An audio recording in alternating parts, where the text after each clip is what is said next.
berlapangan mudahan. Nah itu, ini kejadian nih kemarin. Jadi kita juga bingung gitu loh.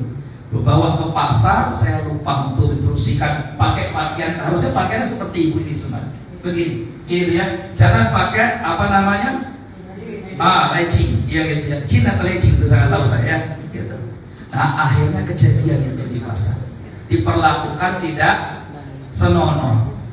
Yang anehnya lagi, mereka biasa saja tuh, seperti tidak peduli. Padahal ini nangis, perempuannya sudah nangis, keluarganya juga marah, tapi nggak ada yang pedulikan. Terus kemudian saya bilang itu, maaf ya, kita salah. Ini kita salah nih. Harusnya kita juga beritahu bahwa mohon maaf untuk orang Arab yang begini ini memang dianggap nggak baik gitu ya. Maka harusnya pakaian seperti ini. Tadi sekali lagi Bapak Ibu, tidak semua orang Arab itu baik. Di mana-mana tempatnya kalau belum di surga ada baik, ada buruk. Gak ada yang total semuanya. Yang buruk juga gak ada buruk semua, yang baik juga gak ada baik semua, gitu ya. Yang nipu di Arab juga ada, yang bohong di Arab juga ada. Seperti macam-macam. Kecuali kalau kita sudah di surga.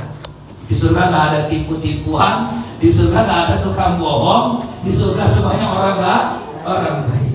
Begitu ya Bapak Ibu, ini sekedar cerita kemarin karena ada salah satu jamaah yang mendapatkan perlakuan tidak menyenangkan, gitu ya.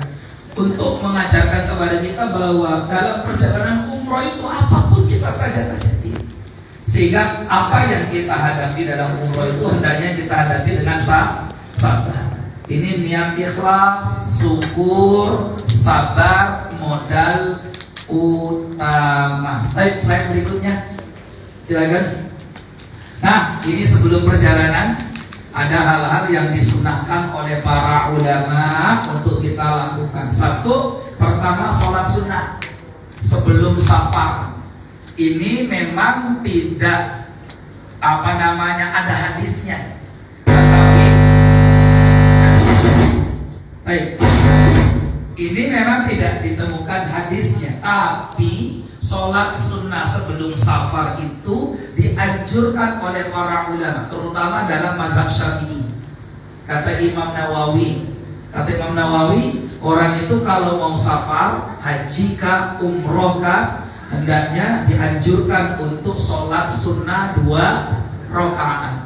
Rakaat yang pertama baca surat Qul ya ayyuhal kafirun. Rakaat yang kedua baca Qul huwallahu ahad. Kemudian berdoa, minta kepada Allah semoga diberikan kemudahan dalam safar, minta keselamatan, pulang kembali utuh kepada keluarga, amalan ibadah haji dan umrohnya diterima oleh Allah, dimudahkan segala urusannya dan sebagainya. Ini ada anjuran dari para ulama.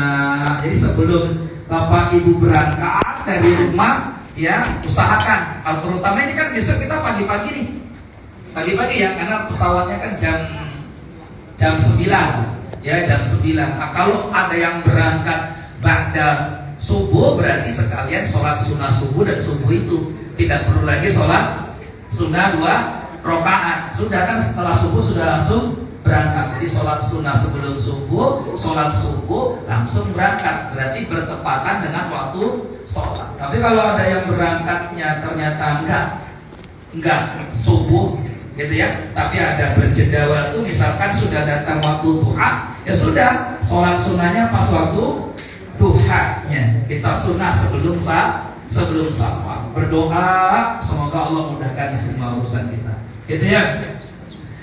Wasiat penting, titip keluarga penting. Kenapa? Perjalanan kita ini perjalanan yang capek, melelahkan. Perjalanan capek, melelahkan. Sehingga ada pesan, ada wasiat. Kalau Nabi itu tidak halal seorang melakukan perjalanan kemudian dia 1 hari 1 malam kalau tidak meninggalkan wasiat. Tinggalkan wasiat, pesan ke anak-anak, jaga rumah, taat ibadah, jangan sampai telat sholat dan sebagainya. Jadi pun kita ketika berangkat ke tanah suci, keluarga itu kita tinggalkan dalam kebaikan, gitu ya. Titipkan ke Allah, titipkan ke Allah. Ada satu hadis yang luar biasa, Bapak Ibu. Ya, kata Nabi SAW, Innallaha idza studi'a syai'an hafidhahu. Sungguhnya Allah itu kalau dititipi sesuatu pasti Allah akan jaga. Pasti Allah akan apa? Jaga. Berangkat kita, ya Allah, kutitipkan anakku, ya Allah, kutitipkan rumahku, ya Allah, kutitipkan hartaku, ya Allah, kutitipkan keluargaku, ya Allah. Hafidho. Ini waktu para ulama menjelaskan hadis ini, Bapak Ibu, banyak sekali kisah-kisah, termasuk Umar bin Khattab. Jadi ada pernah satu kejadian di zaman Khalifah Umar bin Khattab, itu sampai bingung orang di pasar karena ada anak mirip betul dengan ibunya. Kok ini mirip dengan bapaknya? Seperti burung burung gagak. Gagak itu kan semuanya sama ya, Bapak Ibu ya. Warnanya apa burung gagak? Halo, warnanya apa? Hitam. Gak ada gagak putih, ada ya. Nah, kalau gagak putih itu biasanya gagak yang lagi labil. Ya, lagi labil, lagi banyak mas. Gagak itu semuanya warnanya hitam. Ini bapak sama anak mirip seperti gagak. Terus Umar bin Khattab itu tanya, kok bisa kalian ini dua mirip begini? Gimana ceritanya?